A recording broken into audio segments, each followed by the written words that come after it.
Hello, today I will be doing an analysis of a text called Lispeth.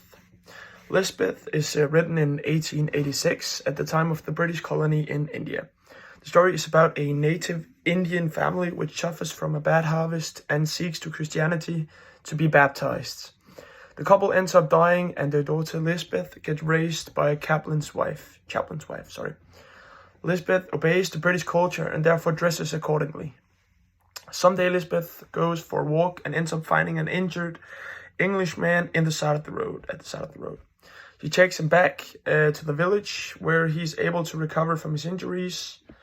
Lispeth ends up getting in love with him, but unfortunately he's a married man with a girl in England. Chaplain's wife asks the Englishman if he could lie to Lispeth and tell her he will come back to marry her later that year. And so he does, and Lispeth actually ends up getting very happy. But a lot of months pass by and Lispeth gets no sign of her love and seeks to the chaplain's wife and confronts her. She admits that she lied and Lispeth is very furious. She proceeds to live her life with the savages she originated from and marries a man that beats her up. Lispeth's state gets worsened, and therefore she is not the pretty Lispeth when she turns old. So, to the analysis.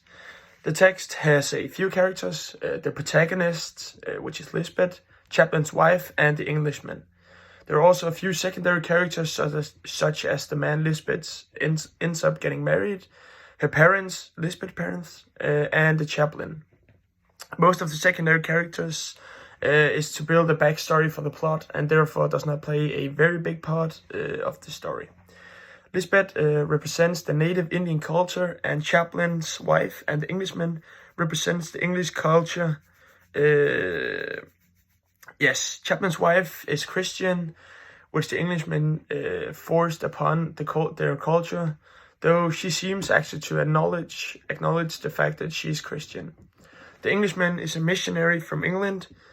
He seeks to find locations in India where he can educate them and convert natives to Christians.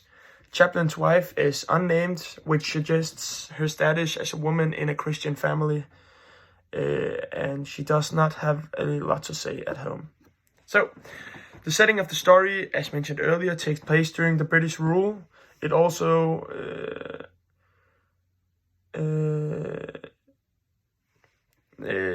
it's also due to the missionaries and the Christianity being cultivated. It's a chronicle story. We follow Lispeth from birth to an old woman. The text heavily emphasizes how the British colony affected the Indian culture back when they ruled the country. It takes place in real-life cities in India, which makes it kind of authentic. As mentioned earlier, the social setting emphasizes on the British colony, how they affected the society, for example, by making some of them Christian.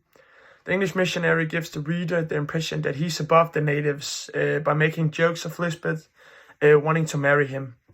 He does not take it seriously and actually he mocks her quite a bit.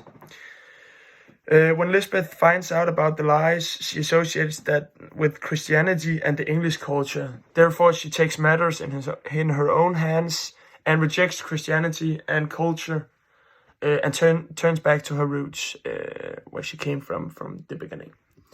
The short story Lispeth by Rudyard Kipling is for the most part a third-person narration.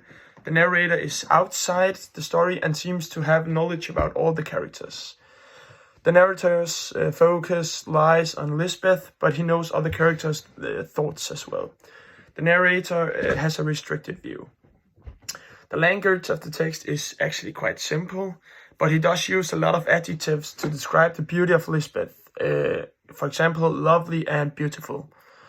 But by the end of the story, it's a lot more negative adjectives. It makes the contrast of this young, beautiful Christian girl and now this old, beaten-up woman.